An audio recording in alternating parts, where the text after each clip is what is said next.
The co-founder of MC5, Wayne Kramer, a guitarist known for his role in one of the most impactful and politically active bands in U.S. history, has passed away at the age of 75. The announcement was made on his Instagram page with the message, Wayne S. Kramer. Peace be with you. April 30th, 1948 to February 2nd, 2024. Hailing from Detroit, Kramer, raised in the city, collaborated with his teenage friend, fellow guitarist Fred "Sonic" Smith. Both were shaped by influences ranging from free jazz to R&B and rock and roll.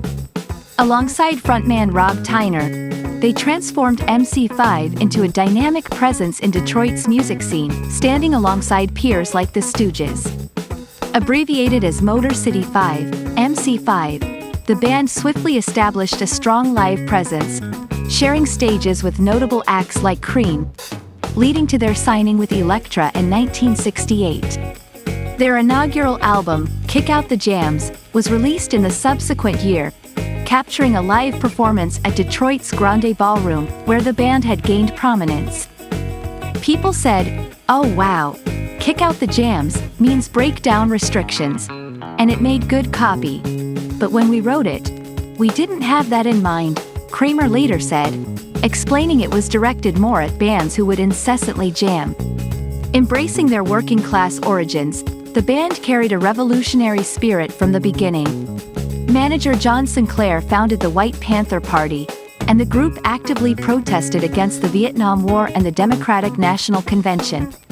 Fueled by the powerful guitar work of Kramer and Smith, the rallying cry, "Kick Out the Jams," passionately shouted by Tyner on the album's title track, became synonymous with resistance, paving the path for the punk rock movement of the 1970s.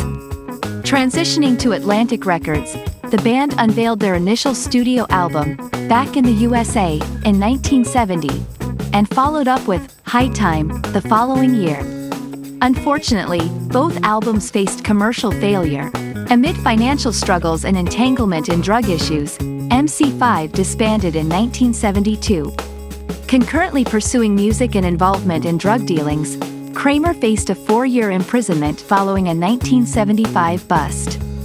Upon his release in 1979, he became part of funk rock group Was, Not Was, and navigated the New York City underground music scene. However, much of the 1980s saw him away from the spotlight, predominantly working as a carpenter. In the mid-90s, he re-entered the music scene, releasing solo work under punk label Epitaph Records. Before his passing, Kramer was gearing up for the release of a highly anticipated third studio album with the band. Expressing his motivation to return, Kramer stated, "I think it was time to reignite that spirit of 1968, the spirit of my generation, when we were all young people.